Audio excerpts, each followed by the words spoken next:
शांताराम चोरगे नामक व्यक्ती आहे जो दत्तवाडी मुंब्रा इथे राहतो।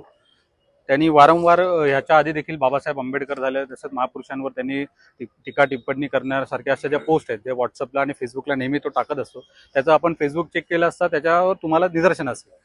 आज त्यांनी एक अशी व्हॉट्सअपला आणि फेसबुकला पोस्ट केलेली आहे ज्याच्यावरती अंग्रेजों के दलाल, त्यानंतर एक अंग्रेज अधिकारी आणि एक बाबासाहेब आंबेडकरांसारखी वेशभूषा कोट वगैरे घातलेला व्यक्तीचा एक आणि त्याच्या चेहऱ्यावर एक आपत्तीजनक जे फोटो बनवलेला आहे ते आपण बोलू पण शकत नाही असं त्यांनी घाणेरडा प्रकार केलेला आहे। त्यामुळे आम्ही सगळे मुंब्र्यातले जे भीमसैनिक आहोत सगळे एकत्र येऊन आज आम्ही सिनियर साहेबांशी भेटलो, डीसीपी साहेब होते, एसीपी मॅडम होत्या, सगळ्यांशी भेटल्यानंतर साहेबांनी तात्काळ त्याच्यावर एफआयआर दाखल करून घेतलेली आहे।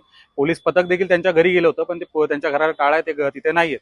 आमच्या मुंब्र्यातल्या भीमसैनिक कल्पनाताई सूर्यवंशी यांनी त्यांना फोन देखील केला होता। त्यांनी फोनच्या माध्यमातून कॉल रेकॉर्डिंग आहे ती मी तुम्हाला देतो।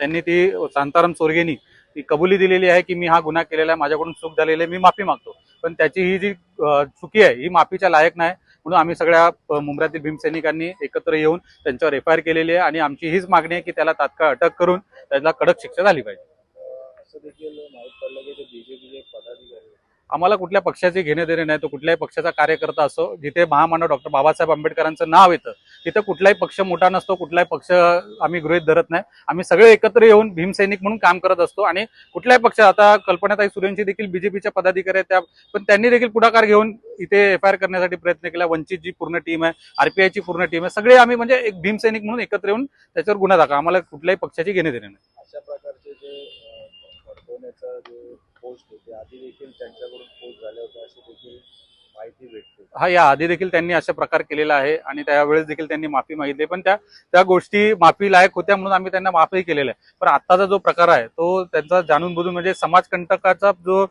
कंटकच त्याला म्हणावं लागेल। त्याची जी ती वृत्तीच ही अशी आहे की जातीभेद निर्माण करायचं, मुंब्र्याचं वातावरण खराब करायचं। आज आपण बघितलं असेल छत्रपती शिवाजी महाराजांची जयंती आणि आज थोड्या वेळात मिरवणूक निघणार आहे, त्याच्या आधी असा प्रकार करणं म्हणजे कुठेतरी मुंब्र्याचं वातावरण खराब करून जातीय सलोखा खराब करणं हाच त्याचा उद्देश आहे। म्हणून अशा व्यक्तीला कडक शिक्षा झाली पाहिजे। तुम्ही कधी पोस्ट बघितलं? सकाळी 12-12:30 वाजता मला सन्माननीय हनुमान लांडगे साहेब व बापू मकरे साहेब यांनी फोन करून बोलवलं। त्यानंतर मी ती पोस्ट पाहिली आणि आम्ही सगळे एकत्र येऊन तिथे सिनियर साहेबांना, डीसीपी साहेबांना, एसीपी मॅडमला भेटून एफआयआर दाखल केलेली।